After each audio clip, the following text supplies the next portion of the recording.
Sheri, welcome to the newsletter, the first ever interview of what I'm trying to accomplish with digital matrix marketing and my short-term rental vision for the future. Um, First off, I guess tell the reader, the listener, the watcher who you are and your property. Tell us about your property in Colorado. Yeah, so my name is Sheri Marnell. My husband and I bought an investment property in Idaho Springs a little over a year ago. It's actually really cool. It's just 2 miles off of I-70, so if you know that area, you climb 1,000 feet from Idaho Springs up to the ridge it sits on, and it's 100% off grid. But it's modern. It has all your amenities that you need. We have a really awesome solar system, lithium battery bank, and even a wood-fired sauna. So super So fun. We what love the space. so with the off-grid part, like, do you run fully on solar? Is that 100%. okay? And so you have the solar panels, is that on the roof or do you have like a field across the street? Or how does that It's, work? yeah, great question. For us, it's a separate panel system just adjacent to our house. Okay. Yeah, that's super cool. When I think of Hayward, the property I have in northern Wisconsin, that's how I'm kind of looking at it too, is I think it's going to be run purely on solar and then to start, I think just bring in jugs of water from Quick Trip. At least to start, because you got to keep it kind of simple. But Yeah. I think the main thing we talked about when I first introduced, like, hey, Sheri, can you do this interview? Is you're in Colorado, and I think anybody who's reading this has some sort of interest in either going to Colorado or maybe setting up shop in Colorado one day. So my first question and biggest question is why Colorado? Why'd you choose there? Yeah, great question. It was kind of easy. The root of it is back when Tim and I were in college, we talked about moving to Denver. And one thing led to the next. We both got corporate jobs, we bought a house, and all of a sudden we found ourselves still living in kind of the Minnesota, Wisconsin area. But our oldest son, decided to go to college out in Colorado and specifically in Golden, Colorado, and play football. And as we've talked about in our 21 years of marriage, investment properties, we always thought maybe we would buy a home for our kids and their friends to use when they're in college and then, sell it after it's done or keep it and rent to other college kids. But when my son decided to play football, we were like, gosh, we're going to be going out to Colorado a lot. And in his school, there already was like football houses. So we're like, we should really just buy a place. We need a place to stay instead of paying for a hotel. Let's, try the whole short-term rental thing. Okay, and so the vision at first was a place for you to stay, you and Tim to stay while visiting the kid out in Colorado. How did it go from a place for you and Tim to stay to now this business? Yeah, well, a handful of things. One, ironically, about maybe 4 months before we decided to buy the house, we actually were looking to buy a business here locally. So we had already run some numbers and kind of figured out what our budget was for buying an existing business. And we're very blessed. It didn't work out. So as then my son committed in February to Colorado School of Mines, and we started talking about it, we're like, you know what? Instead, let's invest that money into a property. So it wasn't, and that being said, we don't necessarily have that funding just sitting around where we could have a second home and not have some sort of income to help offset it. Plus, for me, and this is why I love it also being a 100% off-grid home, I'm not a waster. I don't waste time. I don't waste money. I don't waste resources. I don't waste food, good or bad. So for me, if we were to buy a second home and only use it, let's say 14 days out of the year, it seemed really wasteful to have that house sitting empty. So it's really fun to have and hear from our current guests about how thankful they are that we share our home with them. When did you start? I forgot to ask you that. When did you start this Airbnb vacation home You business? know, it's really funny. So we reached out. Tim's cousin's a realtor in the Boulder, Longmont area in Colorado, and we reached out to her probably in April. We had all of our financing, like I said, done already because we were considering, purchasing that business in the fall. We reached out to her in April. We did a ton of research on licensing, and that would be a huge tip for the people who are listening, reading, watching. Every county, neighborhood, state, city all has different rules on short-term rentals and what you can do. So Tim did a bunch of research on kind of what are the areas that we would be interested in. We did a Zoom call with my Tim's cousin. She prepped us that the housing market in Colorado has been hot for 20 years. It hasn't dipped. And she's like, all houses are going to go over asking price. You're going to make tons of offers. They're all going to be, not accepted. So we were mentally prepared. It could take a long process. So we do our first Zoom call with her on some properties that we just found on Zillow. She finds this new one. And I was like, oh, that looks great. That's perfect. So I think that was on April 17th. She walked the 3 homes that Saturday, and we were FaceTiming. We made an offer. Tim and I were out, I think, the next week to walk the space with the realtor, and we purchased the home less than 30 days later. So or maybe it was April 20th, we started looking, and then it was May 17th that we actually closed on the house. So it was a super quick process. But I also believe in karma, and I believe you get back to the world what you give it.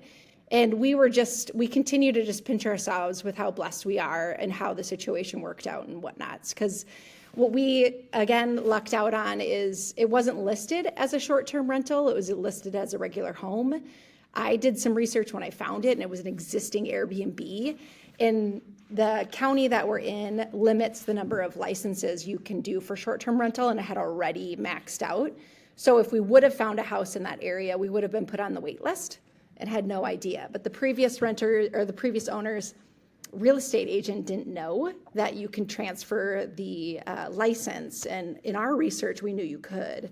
So transferred over the license, ended up buying all the furniture. It was pretty much turnkey, with the exception of, we put our own spin on things and invested in some things. But so we purchased the house May 17th, and we had our first guests like 10 days later. And a lot of that was because some of it, he already had 14 or 7 bookings before.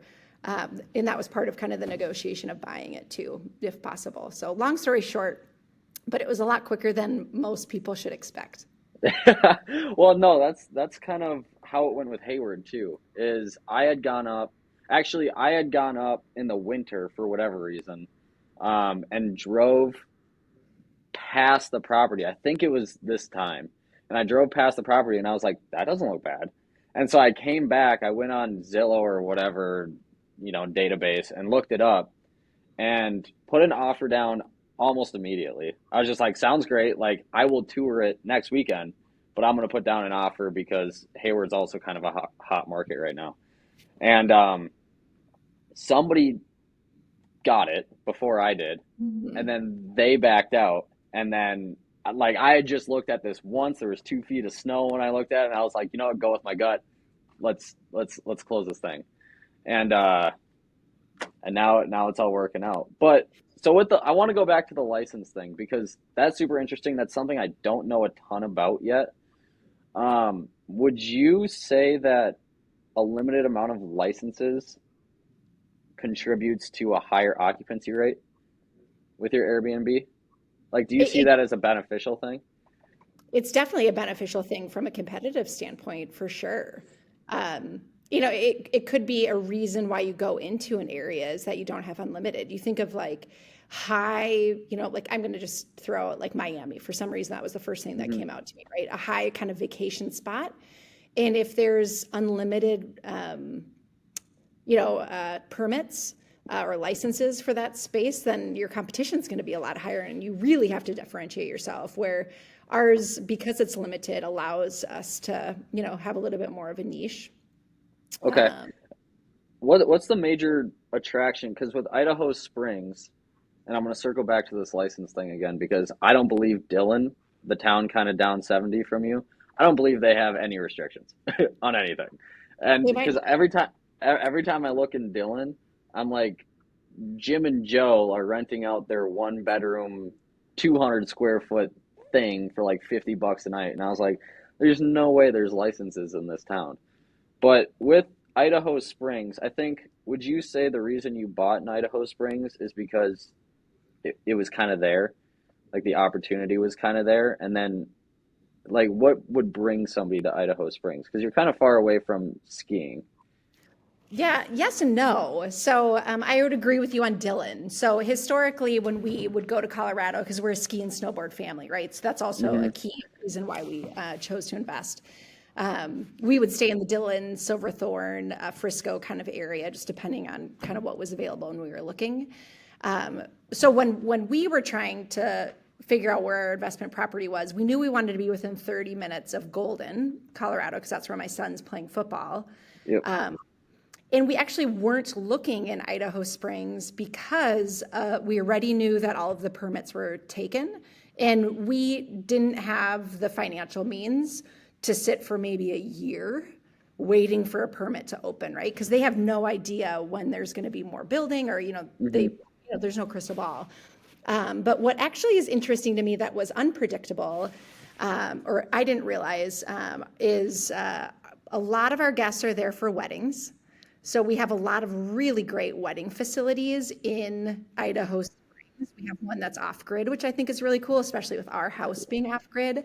And then we have another one that's just has beautiful views and up in the mountains. So a lot of our guests um, are specific to weddings. We get a lot of people coming for Red Rock shows. We're 20-25 minutes to Red Rock, which is pretty sweet. And then between that, like the people that are there right now, they're whitewater rafting, they're horseback riding, they're also going to a Red Rock show. I mean, they have a list of 6 things that they're doing in like 3 days, and just kind of cramming it all in. But surprisingly, I've driven by Idaho Springs probably 20 times before we bought it, never stopping in the town. But as I talk to more and more people, so many people know Idaho Springs. It's pretty amazing. And now, I mean, we love it. Like when we went to meet with the inspector, we hit every single bar in downtown Idaho Springs, and everyone was super nice and really welcoming. We have awesome breweries and cideries and restaurants, and it's all in a 3-block strip, right? And obviously, we have a little bit of sprawl beyond that, but and nice and convenient. Only an hour to the airport, which is also a huge attraction as well. That's very. I think Idaho Springs. Well, going back to the brewery thing, I think that's just your Wisconsin. You and I both live in Wisconsin. I think that's just our Wisconsin coming out. Is the first thing in any town we do is we at least go to like the brewery district or the Gotta go to bar or the the main street. You yes, got to see yeah, where everything's going on. But I would yeah. agree. I think Idaho Springs is one of those towns on I-70 as you're going from whether it's, one side of Colorado to the other on your way to Utah or going to Dillon or Breckenridge or whatever. Idaho Springs is definitely one of those towns to where I've driven through several times and I'm always kind of just like, this is the coolest town I've ever seen, but I've never stopped because you see like the gold mining attractions. I did do a little bit of research before we got on the call, and there's a bunch of ATV trails, horseback riding trails, and I can just imagine like, yes, you're a little further from the skiing, but you have so many other things going on that, especially being by Denver, just boost you in a whole different direction.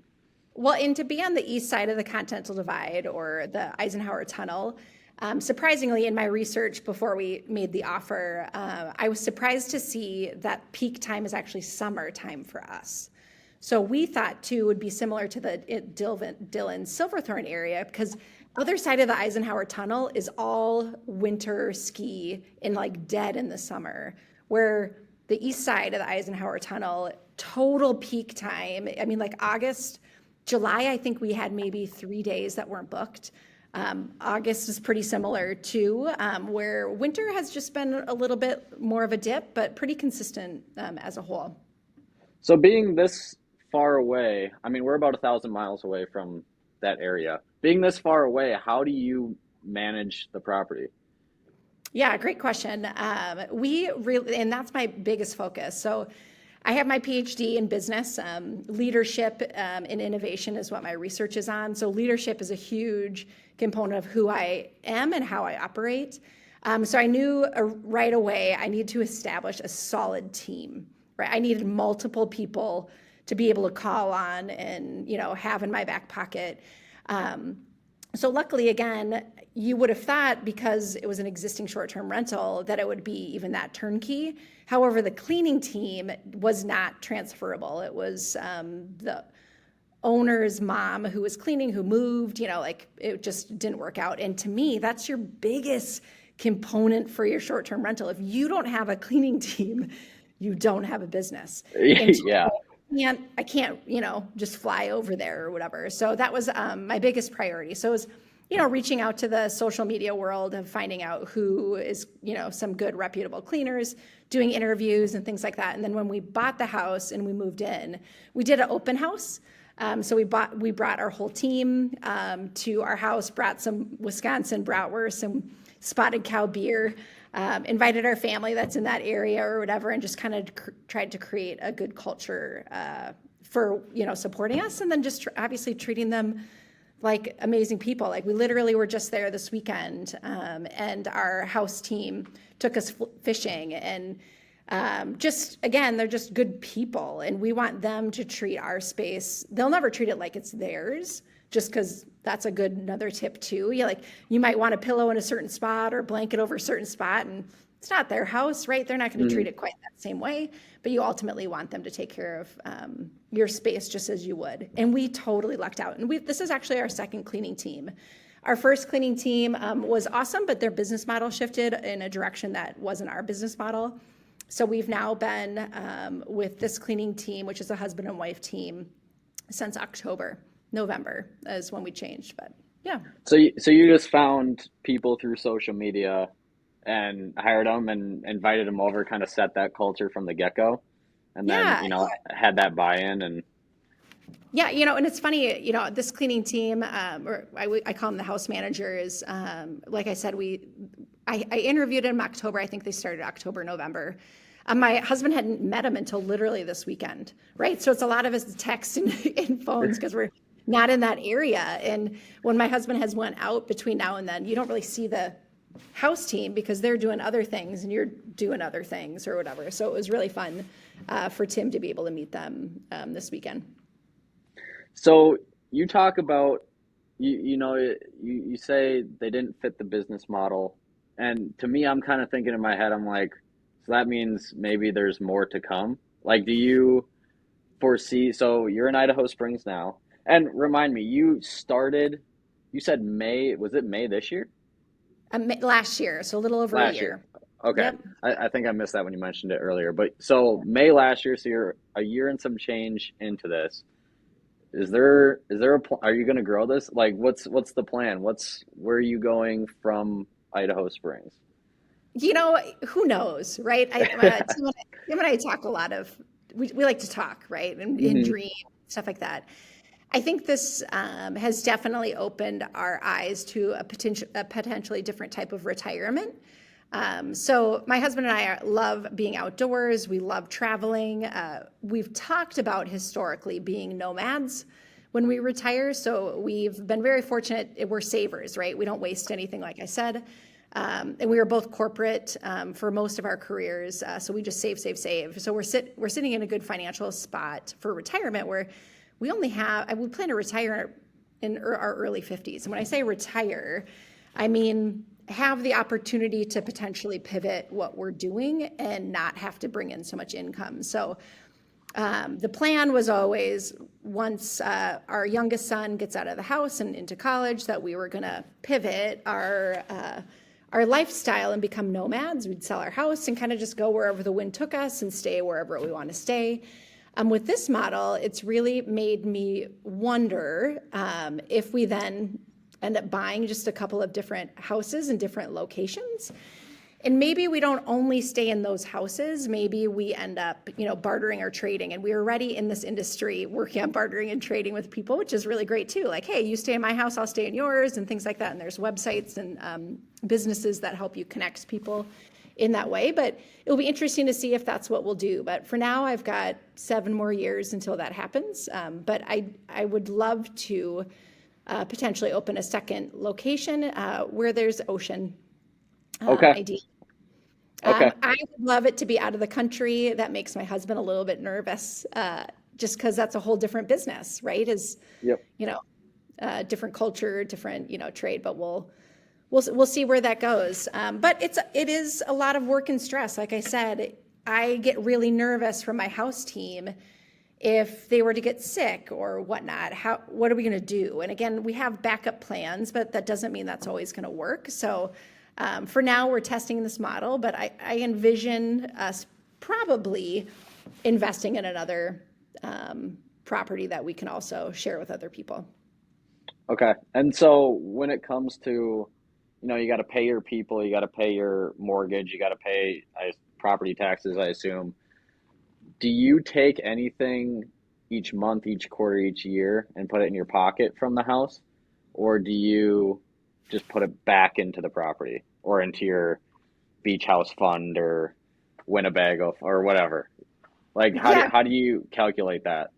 yeah, great question. So we aren't there yet. I would say like right now, last year we were negative because we had to buy. It's a business. So Hmm. Mountain Living LLC, LIV apostrophe N, Mountain Living is a business, and we treat it like a business. And I'm business, like I said, my PhD's in business. I love business, as you know, Scott. So I have a budget, right? I have a forecast of kind of where we're going to be, so I can kind of monitor it. That being said, usually the first year or two is a little bit tougher because you're also playing with what's the right price, right? Is there like a pricing strategy you need to go to? You can do competitive analysis, but still there's a lot of play that you have to have or whatever. So last year we were negative. This year we might be maybe breaking flat.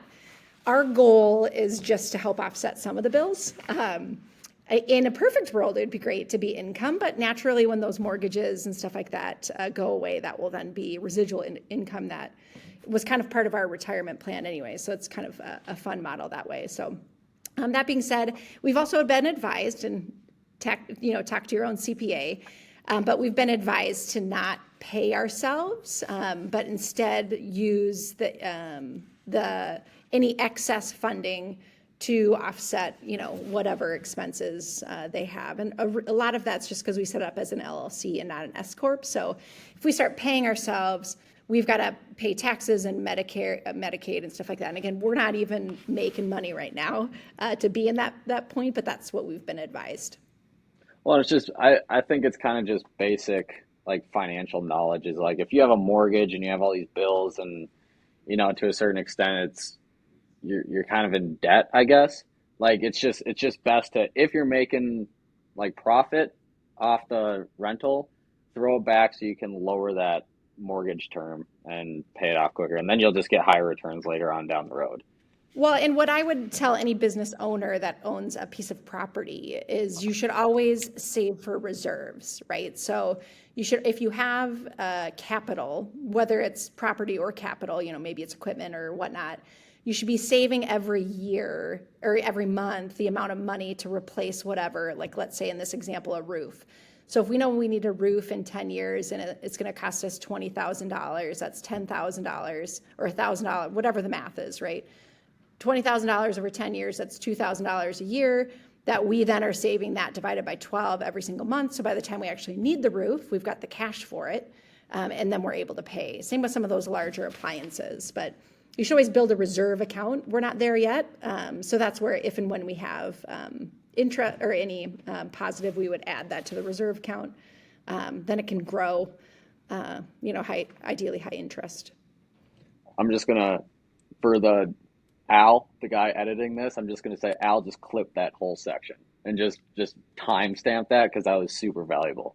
That was an awesome way. I know we're getting close on time, Yeah, but that was an awesome way to end that. Two last questions. yeah. I know you said it like 2 minutes ago, but your LLC is Mountain Living. If you want to just, what is that the name of the property on Airbnb or how can people find you on the internet? Yeah, we can go to Instagram and find Mountain Livin, which again is, Mountain Livn LLC, and find us there. And that has our Airbnb website. We're also on Vrbo as well.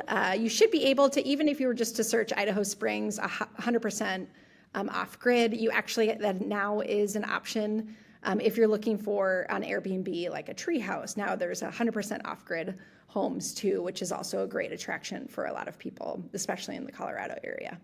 I know I toggle it like once a month, give or Yeah, take. it's fun. And then second question is if there was one tool or product um, that you wish you had, but you don't have access to right now, what problem would it solve? How would it help you? What would that thing be?